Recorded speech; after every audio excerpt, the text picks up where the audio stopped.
memikirkan hal itu lagi, untuk entah kesekian kali. Ami memandangi kapas kotor bekas hapusan makeupnya yang berserak begitu saja di meja rias. Pikirannya kembali melayang ke pertanyaan semalam, bagaimana dirinya yang menangis histeris di pelukan. Nadim sembari mengucapkan kata demi kata yang bukan main banyak racunnya. Ami menyadari segalanya begitu ia terbangun dari tidur dan sudah tidak menemukan Nadim di rumahnya. Lelaki itu pulang entah jam berapa dan kembali tadi pukul 6:30 untuk mengantar. Kanaya, sayangnya, lidah Ami terlanjur keluh. Kaku dan seolah tidak bisa digerakkan untuk berbicara perihal apa-apa yang ia sesali. Memang pengecut, tidak punya malu, tidak tahu diri terus aku kudu apa. Niken hilang, ia harus segera membicarakannya lagi dengan Nadim. Jujur jika ia mengatakan semuanya hal semalam itu dalam keadaan sadar yang tersisa. Separuh, Ami harus meluruskan supaya Nadim tidak semakin tenggelam dalam kubangan panas yang sudah Ami buat meski tanpa sadar. Dia sudah menekan Nadim gila-gilaan. Lelaki itu pasti makin terhimpit sekarang. Kerusakan baik di kanan ataupun kiri membuat Nadim berpikir jika semua itu adalah akibat dari kesalahannya mengambil langkah yang padahal, mau bagaimanapun juga, semuanya sudah pasti akan patah. Mendesau, Ami mencengkram rambutnya kuat-kuat berharap hal itu bisa meredakan pening, lebih tepatnya, membuat rasa sakit teralih. Jika sudah begini, salah satu hal yang bisa membuatnya lebih baik adalah dengan cara menangis keras-keras. Tapi, mata Ami bergerak cepat dan berhenti pada tablet yang berada di ujung meja. Pelan tangannya terjulur dan menarik benda persegi itu ke depan dadanya. Jemari lentik berkutek merah itu segera menuju galeri. Mengetuk file tersembunyi, memasukkan kodenya hingga tampaklah rentetan video lawas nan buram. Sembari menggigit bibir, Ami memilih video yang berada di paling atas. Cuciil, aku yekam camu ya. Aku tahu kok caranya meyekam nih dah meyekam ya meyanya mama hihlik. Nih pencet ini yo. Suara cadel muncul, melebur bersama suara kresekan.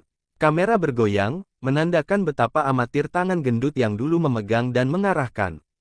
Dia cadel, belum bisa mengatakan beberapa huruf dan benar, terutama R1, terkadang K, padahal ia sudah masuk ke TK besar. Cucilil, nih dah meyekam kamu baru imsip serate. Ayok main-main. Kamera diarahkan kepada anjing korgi kecil yang tampak malas rebahan di sofa. Kuki, gantengku. Seketika mata Ami berkaca, panas dirasakannya saat refleks jemari lentik berkutek merah ceri itu menyentuh ke layar yang sengaja lah jeda demi menampilkan anjing korgi kesayangannya. Rasanya seolah ia tengah dituntun memori untuk mendekat kepada pintu yang membawanya masuk ke masa lalu. Tangannya serasa digenggam, hangat dan menjalar ke mata memunculkan panas. Sayang, Kuki masih kecil, sama seperti dirinya kala itu. Kecil, cerewet gemar menggonggong, suka sekali berlarian membuatnya kewalahan.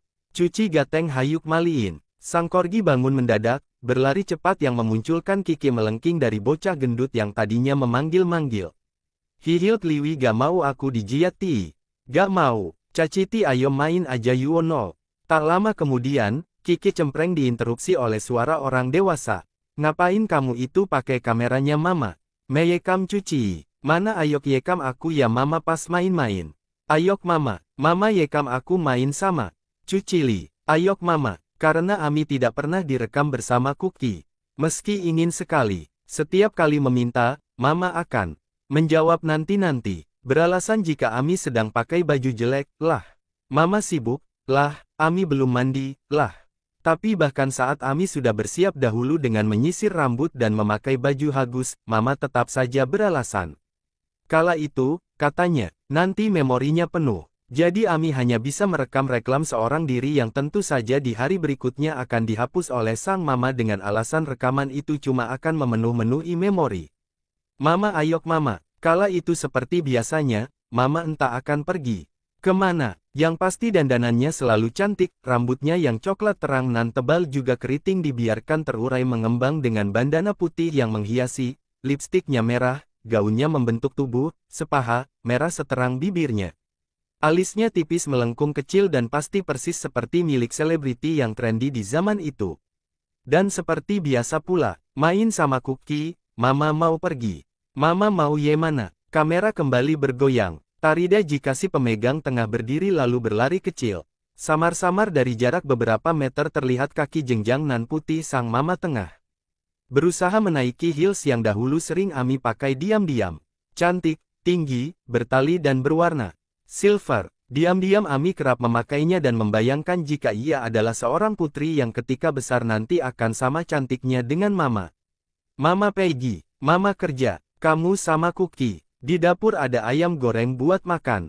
Di rumah aja nonton Disney, nggak usah keluar. Pintunya mama kunci dari luar, mama tinggalin kunci juga di laci.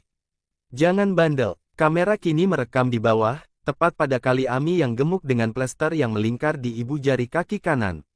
Entah karena apa itu, Ami sudah lupa. Mama preyang jam bel ya pak. Sare, aku Yendi Ian, nonton TV main sama Cookie. Mama aku tiut mama ya mama. Aku pakai baju ya aku gaci baju ya aku gak pakai mandi cuma bajuan aja.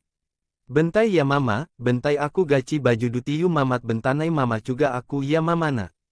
Kamera bergoyang kencang diiringi suara gedebukan, tak lama setelah itu hanya terdengar suara kresek. Mama bentai ya aku gaci baju cepat-cepat. Bentai ya, mama, cugu ya mama. Aku jangan ditinggai ya mama. Sama sekali tak dimatikan, kamera itu masih bertahan. Di tangannya karena Ami pun tidak benar-benar memakai baju melainkan hanya menyahut jaket bulu-bulu yang tergantung di samping pintu. Mama aku dah pakai baju, mama. Mama mana? Mama mana aku ditingganai. Aku jangan ditinggai mama, aku mau tiut mama, aku jangan ditinggai mama. Suara tangis histeris terdengar, menyatu dengan pukulan berulang-ulang pada pintu kayu dan gonggongan Cookie. Mama aku ditinggai tius. Aku mau, yut mama kook. Sudah cukup. Ami segera menutup video tersebut tepat setelah satu isakannya lolos. Tangis dirinya yang kecil dengan suara cempreng melengking sudah tak terdengar, digantikan oleh dirinya yang sekarang dengan suara pilu.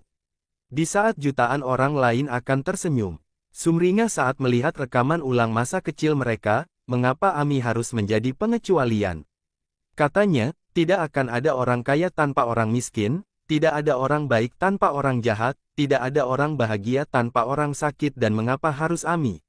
Mengapa harus Ami yang miskin, yang jahat, yang sakit kenapa? Kenapa ia masih terus saja menyedihkan? Kenapa lah masih harus kembali dihantui rasa takut? Hendak ditinggal sendirian, beberapa air mata yang jatuh di atas layar tablet, membuatnya tiba-tiba bergeser sendiri dan kini memperlihatkan gambar gadis kecil berseragam kuning yang berdiri dan memamerkan senyum. Potret yang buram sebab berasal dari gambarnya saat TK, bersama anak sekelas yang sengaja Ami potong. Lebar sekali senyumnya, tentu saja karena meskipun ia harus pulang sendiri tanpa jemputan dan tidak ada jaminan sang mama akan berada di rumah menyambut, setidaknya gadis kecil itu masih punya pelarian lain. Yakni tumpukan CD Barbie dan Princess, yang menunggu untuk diputar. Gadis itu masih berani bermimpi. Banyak sekali mimpinya, menjadi perempuan kaya yang cantik, memakai baju bagus, bersepatu tinggi, rambutnya diluruskan, menaiki mobil bagus. Lalu bisa makan semua makanan enak tanpa meminta-minta mama, bisa mendatangi bioskop tanpa dijanji-janjikan dulu oleh mama, bisa beli baju bagus tanpa menunggu Lebaran dahulu. Gadis itu juga berani bermimpi, seperti andai saja, di tengah jalan tiba-tiba ia diundang pekerja istana untuk bertemu dengan pangeran. Dipakaikan gaun hagus seperti milik Cinderella tapi bukan biru, melainkan yang putih saja. Dipakaikan mutiara, rambutnya digelung. Lalu pintu besar terbuka dan tampak pangeran sudah menunggu dari baliknya sembari mengulurkan tangan. Mereka mengelilingi jalan sembari menaiki kereta kencana yang dikawal oleh ratusan prajurit. Oh betapa tingginya hayalan anak gadis. Sementara kini, yang ada justru, maaf ya, Ami, karena Lata tumbuh menjadi tuan puteri baik hati, yang cantik, melainkan justru aku jadi kayak mama. Maafin aku ya, Ami. Aku nggak bisa kasih kamu apa-apa. Mat, aku jadi pengecut aja, aku nggak jadi apa-apa. Aku jahat, kayak mama. Gadis itu sudah menaruh banyak sekali harap dan Ami tidak mewujudkannya sama sekali. Ia bukan menjadi tuan puteri, melainkan menjadi hama yang dengan rakus memakan penghidupan orang lain hingga membuat mereka hidup dalam sakit-sakitan. Gadis itu pasti akan sangat benci, sangat kecewa, tidak Sudi kepadanya. Andai saja bisa mendatangi masa lalu, akan Ami bawa dan sembunyikan gadis itu jauh-jauh dari rumah tersebut. Akanlah temani bermain, ia rekam semua. Gerak-geriknya tanpa memedulikan memori kamera yang hampir penuh, tidak akan ia biarkan sendirian hingga gadis itu tidak memelihara rasa takut akan ditinggalikan. Namun tidak bisa, gadis itu sudah pergi, sudah tiada, tidak tersisa apapun selain rekaman tangisnya dan foto-foto buram hasil pangkasan. Mau Ami mencari dari ujung ke ujung dunia pun, gadis itu sudah tidak akanlah temukan di manapun. Gadis itu sudah terkubur, bersemayam pada dirinya, ia bawa kemana-mana Fang tetapi sama sekali tidak ia